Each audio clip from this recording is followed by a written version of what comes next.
జంట నగరాల తెలంగాణ రచయితల సంఘం సంయుక్త ఆధ్వర్యంలో ప్రముఖ కవయిత్రి, రచయిత్రి, మంచి వక్త, సాహిత్యంలో నిత్యం మమేకమవుతున్నటువంటి శ్రీమతి ధూళిపాల అరుణ గారి రచించినటువంటి చేతనా శిల్పం కవిత సంపుటి ఆవిష్కరణ కార్యక్రమానికి ముఖ్య అతిథిగా విచ్చేసిన మాన్యులు, మనందరికీ సుపరిచితులు, సుప్రసిద్ధ సాహితీవేత్త, పరిశోధకులు, కవి, రచయిత, విమర్శకులు, ఒకటేంటి బహుముఖీన ప్రజ్ఞల్ని సొంతం చేసుకున్నటువంటి డాక్టర్ వెల్దండ నిత్యానందరావు గారు.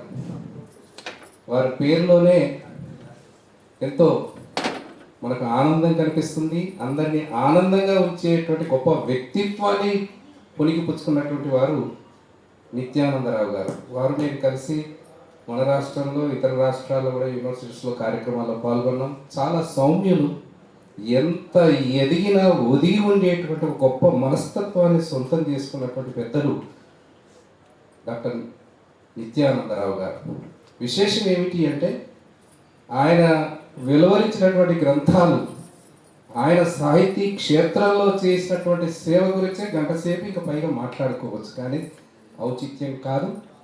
ఇవాటి కార్యక్రమం ముఖ్య అతిథులు కనుక మనం కరతాల ధ్వనులతో వారికి ఆహ్వానం పలుకుదాం. విశేషం ఏమిటి అంటే పొట్టి శ్రీరాములు విశ్వవిద్యాలయం మరి వైస్ ఛాన్సలర్గా బాధ్యతలు స్వీకరించిన తర్వాత వారితో కలిసి పాల్గొనే మొట్టమొదటి కార్యక్రమం. మరి జిల్లాల్లోకి రావాలంటే కొన్ని చోట్లకు వస్తున్నారు. మొన్న కూడా కరీంనగర్కి వచ్చి వెళ్ళారు. నేను హైదరాబాద్ ఉన్నాను, సపరి లక్ష్మీనారాయణ గారు. సో అందరినీ చేరదీసి ఆదరించేటువంటి గొప్ప మనసున్నటువంటి నిత్యానందరావు గారికి సభాధ్యక్షంగా, ముఖ్య అతిథిగా వారికి ఆహ్వానం పలుకుతున్నాను. అలాగే ఈ కార్యక్రమంలో ఎంతోమంది సాహితీవేత్తలు ఉన్నారు వేదికపై. ఒక్కొక్కరు సాహితీ రంగంలో ఎంతో పేరును సంపాదించినటువంటి వాళ్ళు ఉన్నారు.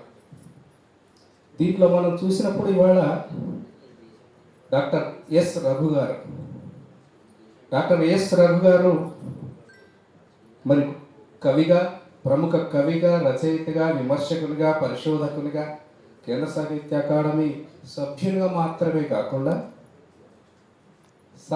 సాహిత్యంలో అనేక ప్రక్రియల్ని ప్రోత్సహించినటువంటి సహృదయులు వారు.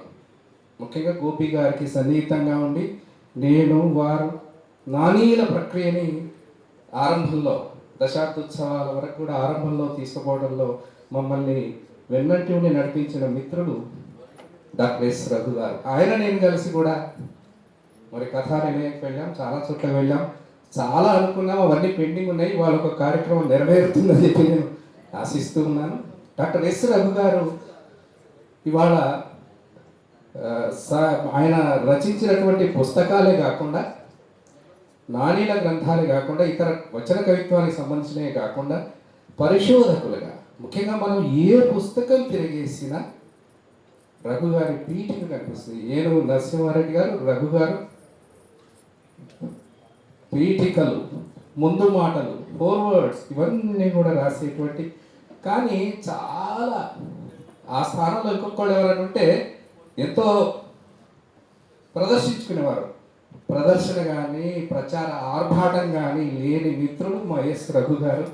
చాలా నిశ్శబ్దంగా సాహితీ సేవ చేస్తూ తరిస్తున్నటువంటి మిత్రుడు ఎస్ రఘు గారు వాళ్ళ కార్యక్రమానికి ఆత్మీయ అతిథిగా, సభాధ్యక్షులుగా వారికి ఆహ్వానం పలుకుతున్నాను. అట్లాగే సీనియర్ సాహితీవేత్త, ప్రసిద్ధ కవి, రచయిత, అన్నిటినీ మించి అనువాదకులు వారు. వారు పేరు వినని వారు ఉన్నారు. సాహితీ రంగంతో సంబంధం ఉన్నటువంటి సాహితీ బంధువులందరికీ తెలిసినటువంటి వారు. ఆత్మీయ అతిథుల్లో వారొకరు డాక్టర్ రూప్ కుమార్ డబ్బీకర్ గారు. అనేక రచనలు చేస్తున్నారు. నిరంతరం సాహితీ సేవలో తరిస్తున్నటువంటి మిత్రులు పెద్దలు రూప్ కుమార్ డబ్బీకర్ గారు. అట్లాగే మనందరికీ తెలుసు డాక్టర్ కొండపల్లి నిహారిణి గారు.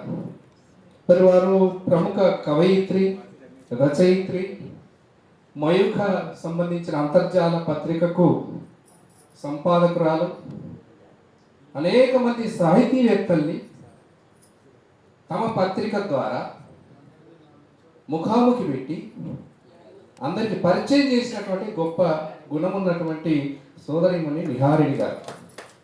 నిహారిణి గారు మా కరీంనగర్ నుంచే పరిచయం. కరీంనగర్ సాహితీ గౌతమి ద్వారా, మిగతా సంస్థల ద్వారా అందించే పురస్కారాల్లో ప్రత్యేకించి నేను స్పాన్సర్ చేసినటువంటి మా నాన్నగారి పేరు మీద కీర్తిశేషులు దాస్య వెంకటస్వామి గారి స్మారక పురస్కారాన్ని కూడా వారికి అందించడం జరిగింది. అట్లాగే అనేక రచనలు మొత్తం చేయించారు వారి పత్రికల్లో. ఎక్కడ చూసినా నిహారిణి గారు ఉంటారు. ఈ మధ్యనే మనం రవీంద్ర పాత్ర కూడా పాల్గొన్నాం కదా. అయితే నిహారిణి గారు ఏమిటి అంటే, తమ నిత్య జీవితంలో ఉన్న సమయంలో చాలా వరకు సాహిత్యానికి కేటాయించడం చాలా గొప్ప విషయం.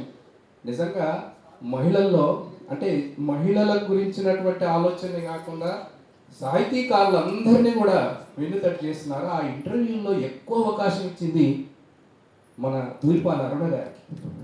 ధూళిపాల అరుణ గారు మయూఖలో ఒక ఎసెట్ 2 పుస్తకాలు వచ్చినాయి. మయూఖలో వచ్చిన ఇంటర్వ్యూస్లో 22 మందిని ఇంటర్వ్యూస్ మీరే చేశారు.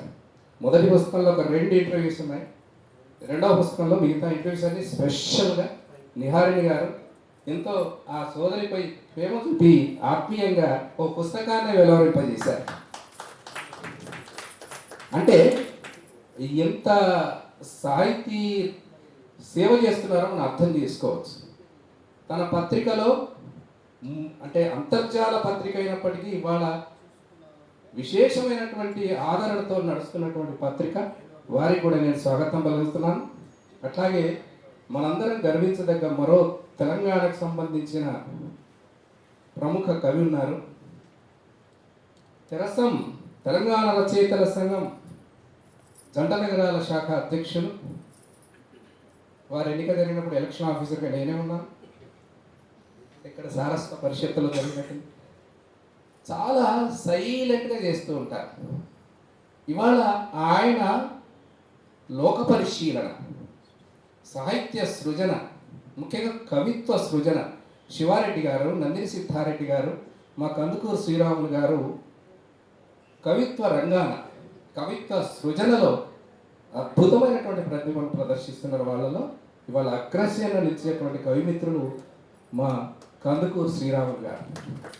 కందుకూరు శ్రీరాములు గారి పుస్తకం మనం పరిశీలించినప్పుడు అనేక పుస్తకాలు ఉన్నాయి, కానీ మా కరీంనగర్ కూడా ఒక బంధం ఉంది శ్రీరాములు గారికి.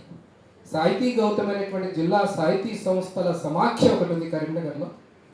దానికి నేను కొంతకాలం అధ్యక్షుడు ఉన్నాను, కొంతకాలం సభ్యుడు ఉన్నాను.